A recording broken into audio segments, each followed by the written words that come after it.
Money in the GAA, what the hell's going on? That's one of the stories that we're going to get to in the papers next. Let's just have a listen here to Paula Radcliffe speaking on BBC Sport last night. Because no athletes have been sanctioned, have real anti-doping violations been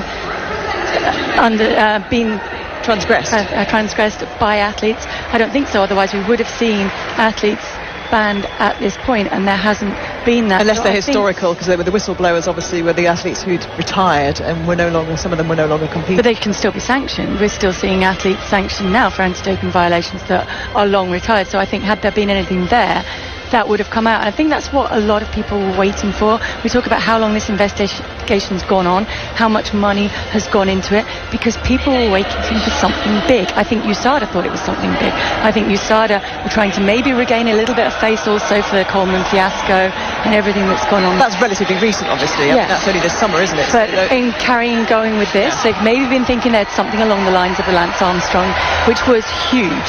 And this is bad. It's bad for the sport. It's good for the sport that it's been uncovered and that it's come out.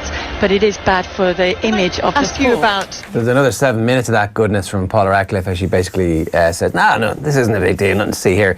Just the biggest athletics company in the world, Nike, their main running project, the guy in charge of that has been banned for 4 years for doping, for trafficking in testosterone and a bunch of other stuff as well.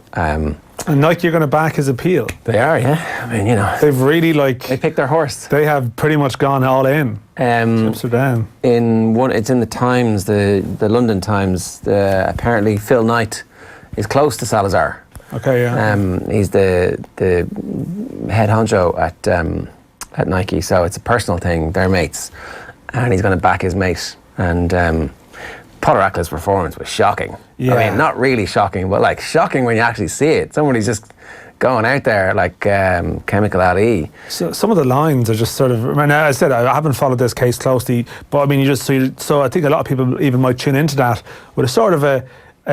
Some people are big time into it, somewhat of a knowledge of certain speculation around Mo Farah and certain other athletes.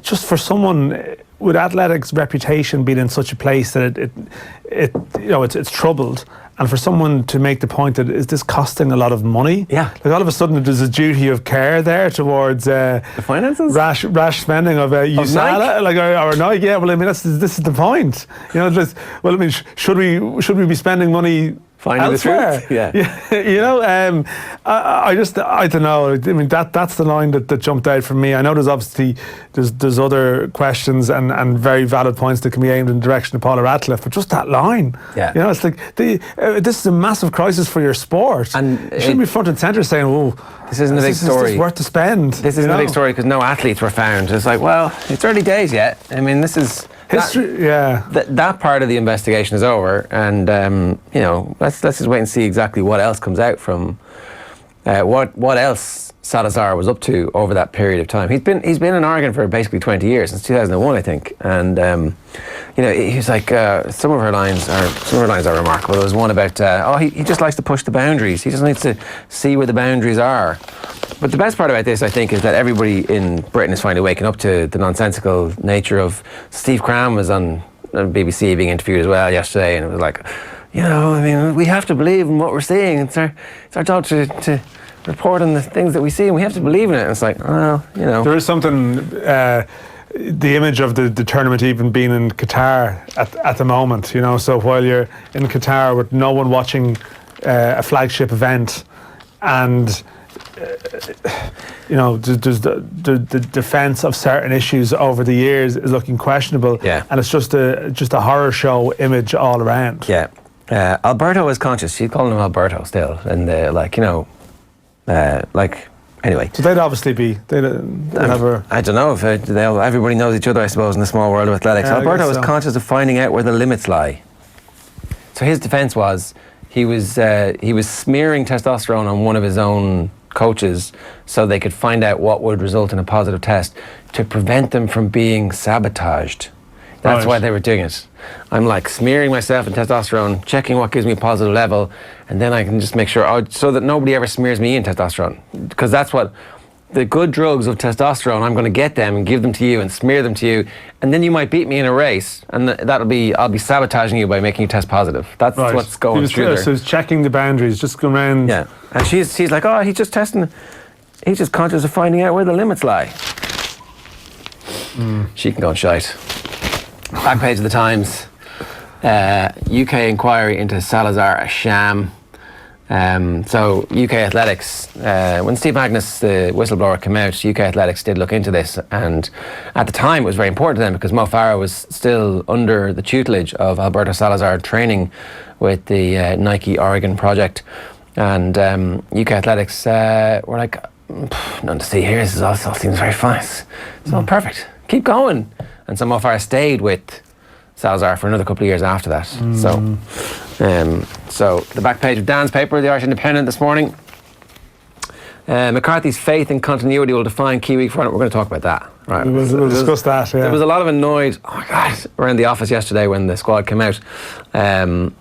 Schmidt insists belief in his Irish side has not wavered. This is Roy O'Connor in Kobe, who has been talking to Schmidt this morning, who says no when asked if his belief had been shaken. Before the tournament, Japan worried me probably more than Scotland in a lot of ways because we knew Scotland inside out.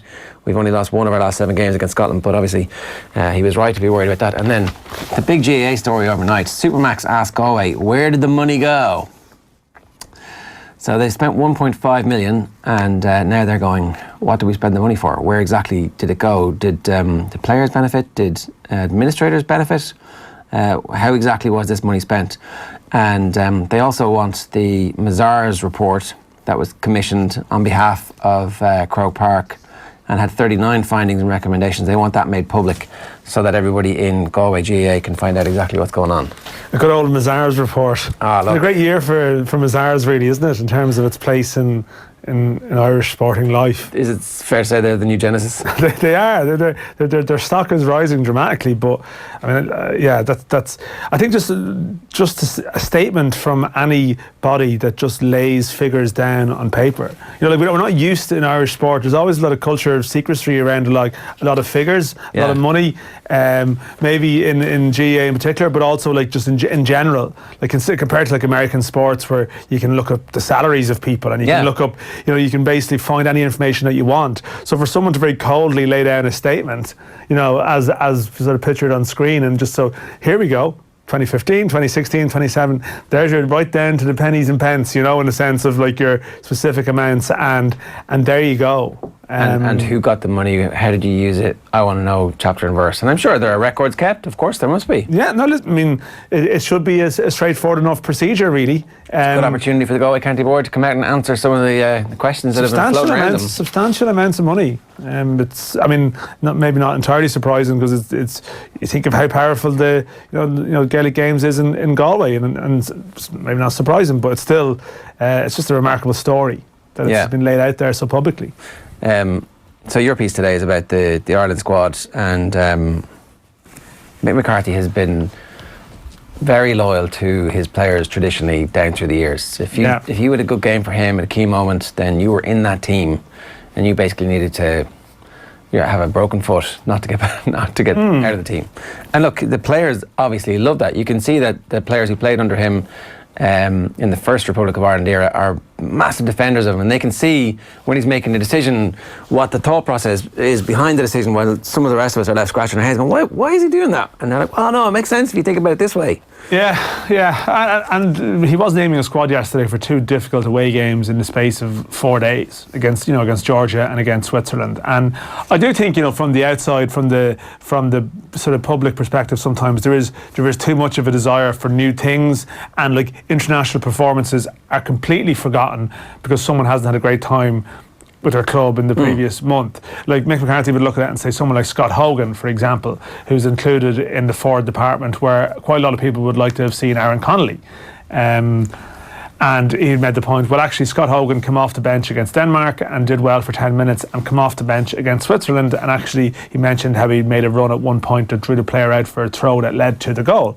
And I can sort of understand that. And I think that, again, we see someone do well for their club, a young player, a bright new thing. We want them.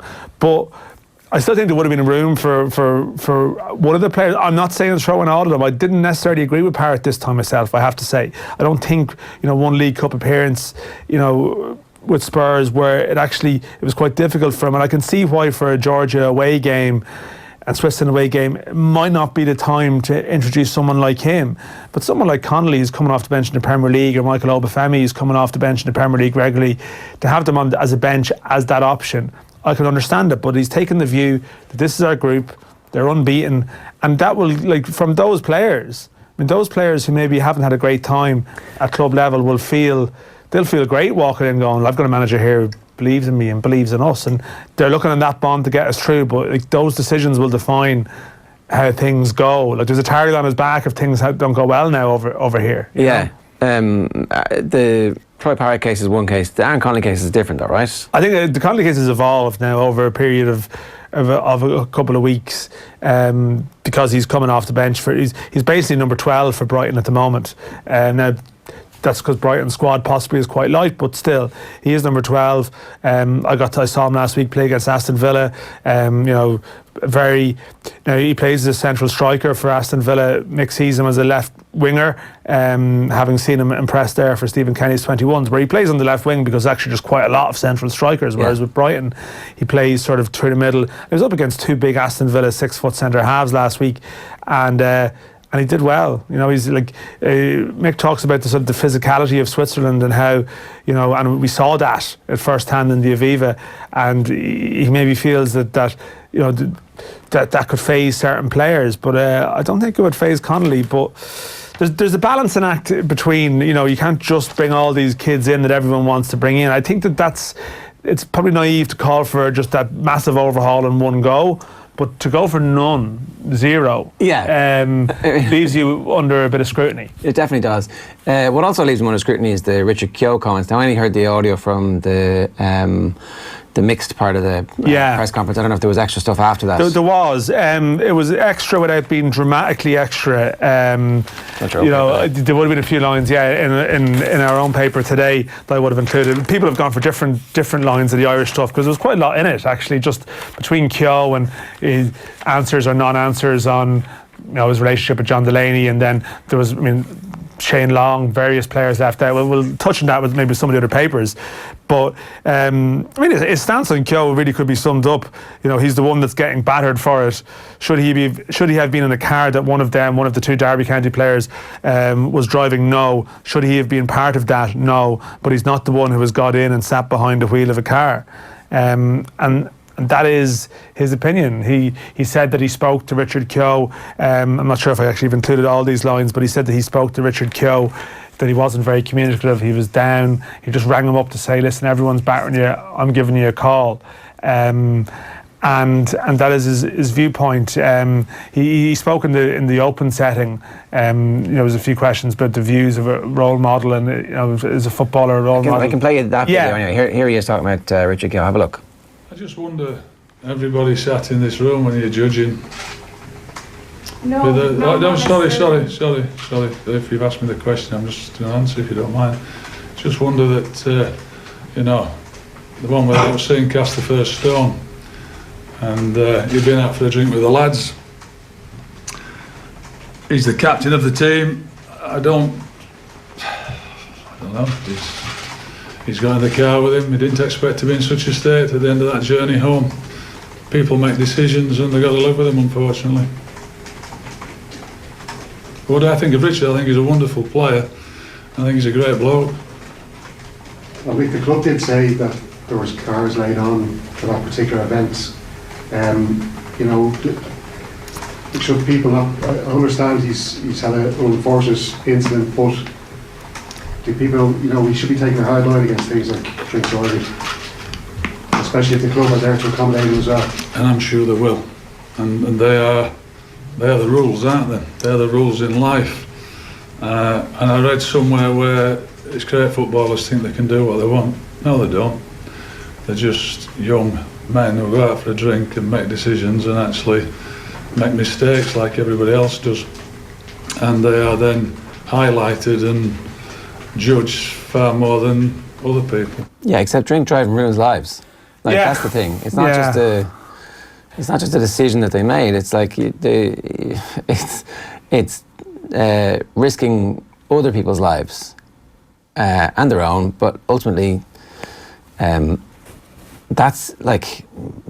was a bit weak from McCarthy. Yeah, I mean, I did a piece in this last week. I ultimately have sympathy on a human level because Richard Keogh is a good guy, but whether someone is a good guy or not is irrelevant in this instance. And Mick McCarthy would say there's no way that he could have, as his captain, as a 33-year-old, could have stopped the players from doing so. I think if you're in a position where you've lost the control to do that, then you have to accept you have to accept responsibility. You're complicit. Now, he is paying a very heavy price, but I mean, he could have paid a heavier price, and other people could have paid a heavier price. People who hadn't been out that night could have who didn't make the decision to get drunk. Exactly. So to get behind the wheel or to be drunk in the company of somebody behind the wheel. Yeah, but this is Mick McCarthy. He's taken the stance that I'm being loyal to my man here. He's suffered enough. Derby had a statement where they named him, which was surprising that he was singled out in the Derby statement. But I mean, maybe that's because there's a case ongoing with the actual drivers. But that is the stance that he has adopted, and he was asked in the newspaper section. He was asked in the discussion with Keogh, did Keogh say sorry to him? Did he say he'd let him down? And Mick just closed up, and he'd taken the view that he'd come in with an approach that this is my stance, like he without sin, and he wasn't going to bend on that. I don't know. You could have a very different discussion with him privately. It may be that his loyalty is such that he was taking a stance that he wasn't going to come in and just sort of slate him. Well, he wasn't going to come in and say... Let he without sin is a cop-out because... for a start, it's like some old school biblical bollocks. Like, that's not really how society works anymore. As he says, there are rules. The rules are you don't go out drink driving. And rather than saying, this guy can't play for me anymore if he's going to behave like that, or we'll work with him to get out of whatever situation this is, it's like, it seems like he's somehow putting everybody else responsible for this, as opposed to saying, well, this is Richard Keogh's decision. He made the decision to get into that car, and he's paying the consequences for that. And there should be consequences for that, because drink driving is a horrific thing. Yeah, no, I think the tone was probably it was too much one way. But I guess he was there in manager mode, and I wonder. I mean, I'm sure Richard Keogh is a very popular member of the Irish dressing room, and no doubt. And sometimes good people do bad things. No, exactly. No. I said my stance is clear enough, but I'm trying to imagine what Mick's take on it would be, and he's thinking, well, I mean, other players, if he came out and he was particularly strong, is just making it worse. That everyone know, if people know that Richard Keogh is in a very low place, which he is, that his career is a threat, which it probably is, does he need an authority figure coming out to make it worse by being contributing to that soundbite that's going around the place? But I know what, like, this is you're not just managing Richard Keogh, you're managing our national team. No, everybody who watches football in Ireland sees this clip and goes, well, I'm not really sure what Mick's attitude to this whole thing is. And there was one or two lines which about how footballers, that they're punished more severely in these instances. Also not true. That is.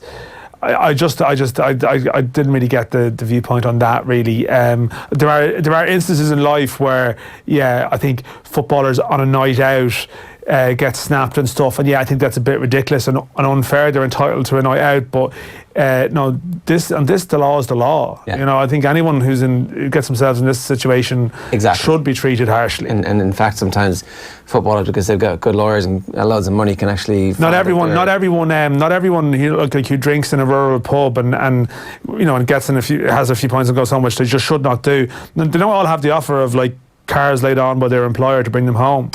Have a look at some of the rest of the newspapers we didn't get to a little bit earlier on. Dan, what have you got for us? Yeah, well, I have the Mail for starters. Still a believer. That's Rory Keane there with Joe Schmidt online. The comments earlier, still has his faith in Ireland that hasn't faltered. And then Brian Kerr, I see Philip Quinn there. Brian Kerr, Irish football lost out in disgraceful era. So that was Brian Kerr's comments on Virgin Media last night, which have been doing the rounds and picked up on there. Similar story in the Star, actually, the back page, disgraceful. Paul Lennon there on the the Kerr era, and then the Supermax story and Spurs, Bayern Munich, sort of the recurring themes across the back pages. It is interesting that Supermax are getting involved at this level, and it's probably not the worst thing where, I mean, you've got to be careful what you wish for, but where sponsors are deciding we want to make sure that the governance in the sport that we're giving the money to is good. Because if that had always been the case, then, and if sponsors were to take that natural next leap, then they would be asking questions and they would be looking for more open books, and those open books might be something that the rest of the world could see, and maybe a rising tide lifts all boats. I'm grasping at straws here, Dan, I'm telling you. Yeah, but I mean, I suppose I'm always interested in the broader issue of, even though the finances and GEA as well, and like how money is spent, and obviously, I mean, that's a hot topic for a variety of reasons right now. I find it interesting with Galway GEA, I always come back to it, that like a couple of years ago there was a very promising player in the League of Ireland, Pádraig Cunningham, who was had a choice of a contract with Cork City, and then at the last minute Galway GEA came in with, like, I think it's a car and a job or something at the last minute. And there obviously is always that great power, and you know that power to be to turn heads of someone who has a professional football offer of some degree over here, and clearly, you know, you've got a certain power, but that also means you're held to account as well in certain instances as well. You know, You're obviously a proper operation, but well, this story here is. Yeah, let's wait and see exactly what the details of course, from that Mazars report come out. But yeah. It would be very interesting to see it. I think just how the network works, how it operates. Yeah, I think if you're a Galway fan, you're a supporter, you're a bit devastated with how things have gone. They still don't have a football manager in place, obviously. 7 and hell, humiliation for Poch as Spurs are destroyed is the headline on the back page of the Sun, and Keogh's been battered. So that's Mick McCarthy called Richard Keogh to offer him support after seeing the Derby defender get battered from all angles. So Mick is lending his fairly considerable support to Richard Keogh. What do we chip in for? Good headline. The Galway County Board were reading last night as sponsor Supermax demanded to know how their contribution of over €1.5 million in the last 5 years was spent. And Ryan in missile launch. Cold War student John Ryan is ready to turn up the heat on Russia tomorrow. I didn't realise that. He must be a student of history. Yeah, Neil Reardon there. There's a Hunt for Red October reference in there too. Which, Neil will be the king of the puns. Discussion. Okay, all right. Can't find a specific line on the Cold War. Ryan makes his World Cup debut with no need for the Hunt for Red October, as the closed roof at the Misaki Stadium will have temperature soaring. Sticky conditions may lead to a Kobe missile crisis, with passes going astray from sweaty hands. Hey, it's a skill to do that. Come on, I've got one more.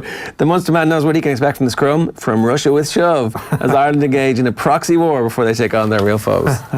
Obviously, I hope John Ryan is actually a student of the Cold War. Maybe. I did US foreign policy, so there was a lot of Russian stuff in that, more on the political side, Cold War stuff. So very good. There you go. Learn a type. I've the Herald here. Klopp, I know what's coming, slightly different back page. Jurgen Klopp just very familiar with Red Bull Salzburg tonight, and also Mick, young guns will have to wait their turn. Just Mick McCarthy again, we touched on it earlier on, mentioning how he had no room for Shane Long. Well, another story about the squad, there was no room for Shane Long, Robbie Brady and James McCarthy in the squad. It wasn't just the young guns who were cut out of the picture, it was three players who, Shane Long will be the other side of 30, but I mean, Robbie Brady and James McCarthy are 27, 29 territory, but they haven't played enough football, and they're also out of the equation. It's a good thing, like, it wasn't a 40-man squad yesterday, it was actually a 24-man squad, so people have been left out. Things have actually happened. Yeah. What has he just dispensed with the whole 40-man squad thing?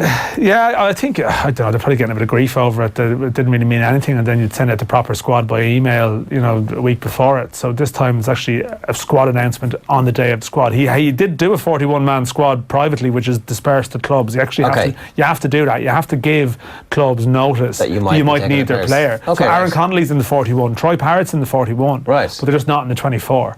So we actually got a proper squad yesterday. Right. And that's interesting. Well, it's just they've decided because it was from the media. I don't know. Actually, I don't know. Or maybe Mick himself. I don't know. I actually don't know. I haven't looked into it to ask why they did it this way. It's just better this way. That I think what you've had is like Kieran Sadlier was named the last time, for example, and it was like first Ireland called for Kieran Sadlier, and then he never actually got in. And that's happened before with Chris Forrester and Adam Rooney and a variety of other people. So I think this is a real squad announcement rather than a fake one. Yeah. Okay. Fair enough. It's 5-0 France lead USA after 6 minutes. Here's the front cover of the Examiner for you this morning. Bayern's power surge.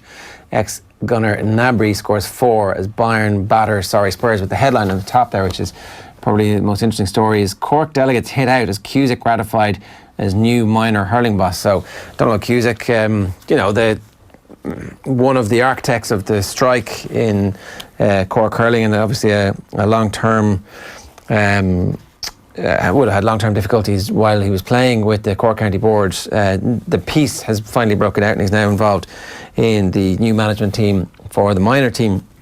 But Owen Cormican has the story from last night's County Board meeting. Donal Og Cusack's appointment as Cork minor hurling manager was ratified last night, but not without strong reservations from some delegates at a County Board meeting in Páirc Uí Chaoimh. He's been appointed for a 1-year term, but delegates last night meeting heard Cusack criticised for his support of convicted paedophile Tom Humphreys and for his unflattering commentaries on Cork GAA in the past.